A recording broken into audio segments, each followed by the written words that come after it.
All right, today we're diving deep into the world of Flux-Qubits. Sounds exciting. It is. And we have a listener request to thank for this one. They wanted to know more about this fascinating technology. So we'll be unpacking Jorgo Schneppat's article, Flux-Qubits, Energy Flows for a Quantum Computer. A great choice. Schneppat really gets into the nitty-gritty of how these things work. Yeah. To start, these are the building blocks of a certain type of quantum computer. Right. And they kind of harness the strangeness of quantum mechanics to do things regular computers can't. Exactly. It's a whole different ballgame. So unlike the bits in your phone, which are either a 0 or a 1, a Flux-Qubit can be in multiple states at the same time. Yeah. They can be both, and neither, all at once. It's mind-bending. It's like it's doing a balancing act.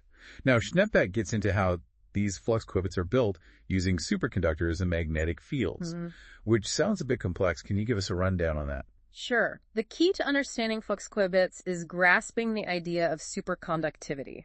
Think of a material that can conduct electricity with absolutely zero resistance. So no energy loss. None whatsoever. Wow. And this typically happens at incredibly low temperatures. So we're talking colder than your freezer on its worst day. Much colder. We're talking close to absolute zero. Wow. And at these temperatures, something fascinating happens. It's called the Meissner-Oxenfeld effect. The superconductor actually repels magnetic fields. It's like a magnetic force field. You could say that, and Schneppat really emphasizes that this repulsion, this pushing away of magnetic fields, is crucial for the stability of Flux-Qubits. So they need that barrier. Absolutely. And at the heart of all of this, at the heart of superconductivity, are Cooper pairs. These are electrons that act in a coordinated way, almost like a dance. Okay, interesting. And they are absolutely essential for how Flux-Qubits work. Okay, so superconductivity is the bedrock. Yeah. But how do we go from a superconductor to an actual flux quark? What's the construction process that Schneppat describes? Okay, so imagine a loop of superconducting material. Okay, I'm picturing it. Now, interrupt that loop with something called a Josephson junction. A Josephson. Yes, it's a very, very thin insulating layer between two superconductors. Ah. This allows us to manipulate the magnetic flux, or, to put it another way, the flow of the magnetic field within the loop. And that directly controls the state of the qubit. Hold on. So the direction the magnetic field flows in this loop, that determines whether the qubit represents a 0 or a 1. Precisely. Wow. And here's where quantum mechanics really comes into play. The flux qubit doesn't have to be just a 0 or a 1. It can exist in a superposition of both states simultaneously. So it can be both 0 and 1 at the same time. Exactly. Schneppat uses the analogy of a spinning coin. It's both heads and tails until you stop it and look. It's like a quantum coin flip. I like that, a quantum coin flip. What does Schneppat say about the benefits of this setup? Well, he highlights their stability, which, comes from those superconducting properties we discussed. Yeah. But also, Flux-Qubits have the potential to be highly scalable, meaning we could, in theory, build much larger and more powerful quantum computers with them. Okay, so there's a lot of potential here. Absolutely. But I imagine there must be some drawbacks as well. Yeah. Nothing's ever a smooth ride, right? Right. Well, Schneppat is very transparent about the challenges.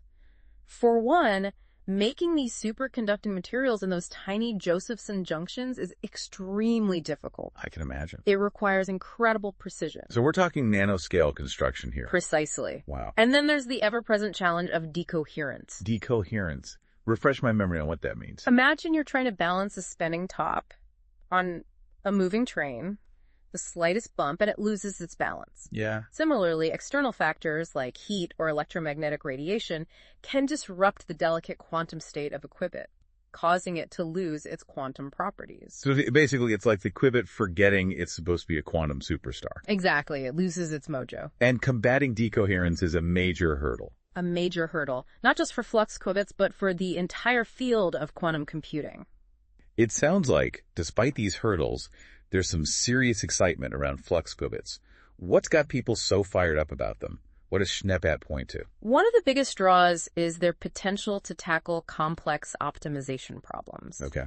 Think of logistics, finance, artificial intelligence, any field where you need to find the best solution from a massive number of possibilities. So finding the needle in a haystack. Exactly.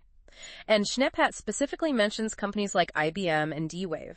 who are already incorporating Flux-Qubits into their quantum computers. So this isn't just theoretical. These things are out there in the real world. Oh, yeah. They're being built and tested as we speak. It's a really exciting time to be following this field. It's amazing to think that these things are already out there in the real world. But how does it all actually work? I'm ready to get it a bit more technical. To really understand the mechanics of these Flux-Qubits, let's dive deeper into the inner workings of these quantum marvels. Let's do it. All right, so we're going deeper into how these Flux-Qubits actually function. Schnepphat really, dives deep into the architecture. And it all comes down to those superconducting loops and Josephson junctions we talked about. Right, those tiny barriers within this superconductor. They seem pretty key. So what's their role in all of this? Think of them as the stage where the quantum magic happens. They're typically made by sandwiching a thin layer of insulator between two superconductors. This setup, it allows those Cooper pairs, the electron duos, to tunnel through the barrier. Tunneling, like they're digging their way through. Not exactly. It's a quantum phenomenon where particles can pass through barriers that would normally be impossible. Imagine it's as if the electrons just teleport across. Okay. That's definitely bending my brain a bit. So these Cooper pairs are teleporting through the Josephson junctions. And then what? This tunneling, it's what gives Flux-Qubits their unique properties. By manipulating the magnetic flux, the amount of magnetic field passing through the loop, we can control the energy levels of the qubit. So we're essentially using magnetic fields like a conductor uses their baton to direct the orchestra. That's a great analogy. The direction of this magnetic flux, it determines the qubit's state. Just like the direction of an electrical current determines if a regular bit is a 0 or a 1. Okay, got it. But we keep coming back to this idea of superposition. How does that actually play out within this structure? Schnepphat really drives this point home. A Flux-Qubit, it doesn't have to be in just one state or the other. Thanks to the rules of quantum mechanics, it can be in a superposition of both states at the same time. So it's like the magnetic flux is flowing in both directions at once. That's some serious multitasking. Exactly. It's like that spinning coin, remember. Until we measure it, it's both heads and tails. Right.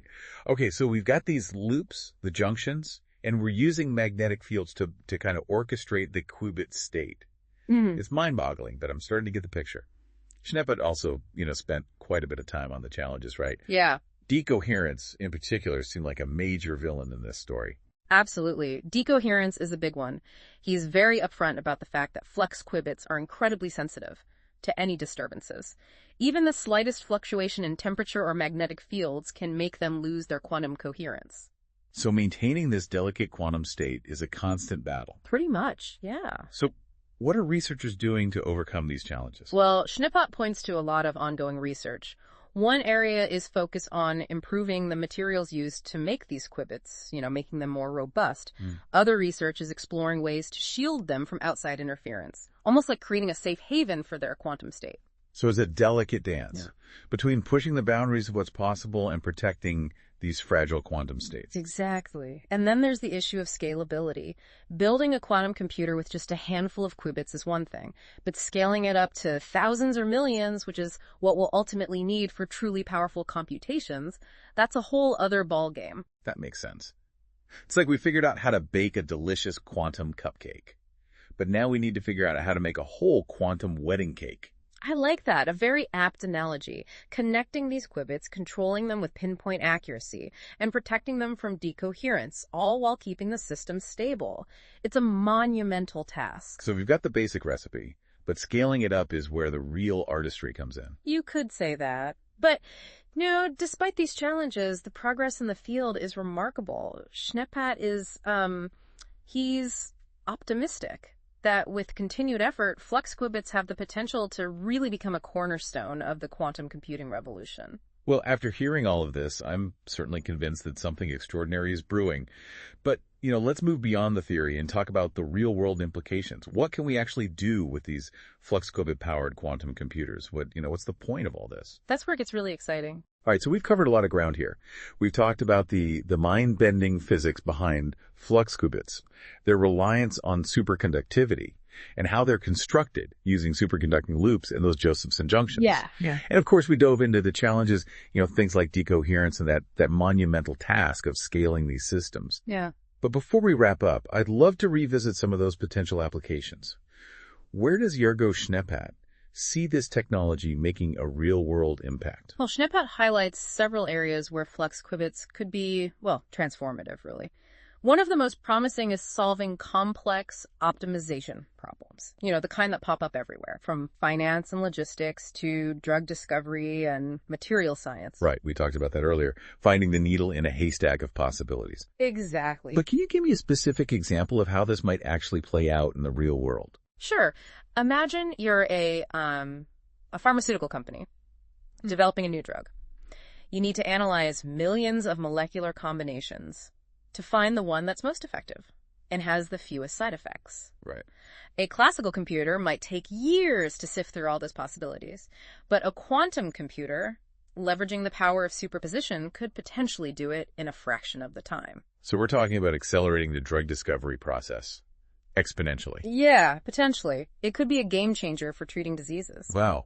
And it's not just limited to medicine. No, not at all. Think about material science. Right. Schneepat talks about the potential to design completely new materials with tailored properties. Yeah. By simulating their behavior at the atomic level. Exactly. Right. That was that part about designing super efficient solar cells and room temperature superconductors. Mm-hmm. That always gets me excited. Are there any other areas where Schneepat sees Flux-Qubits making a big splash? He also touches on cryptography. Quantum computers, they could potentially crack the encryption methods we use today, but they also offer a way to create entirely new, unbreakable encryption schemes based on the principles of quantum mechanics. So it's like a double-edged sword. Flux-Qubit-based quantum computers could both break existing security measures and forge new, impenetrable ones. It's almost like a quantum arms race. It's definitely a domain with huge implications, but the truth is we're only just beginning to grasp the potential applications of this technology. As Schneepat writes, the possibilities are so vast and diverse that it's hard to even imagine them all. It's like we're standing at the edge of a new frontier, and we have no idea what wonders await us. And that's what makes this field so exciting. Yeah. You know, it's a journey of discovery. Who knows what breakthroughs we'll uncover along the way. Well, I want to thank you for taking us on this deep dive into the world of Flux-Qubits. It's clear that this is a technology with the potential to reshape our world in some really profound ways. It really is. And to our listeners, we encourage you to keep exploring, keep learning, and keep asking questions. Because the future of quantum computing is being written right now. And who knows, maybe one of you will be the one to make the next groundbreaking discovery. Thanks for joining us.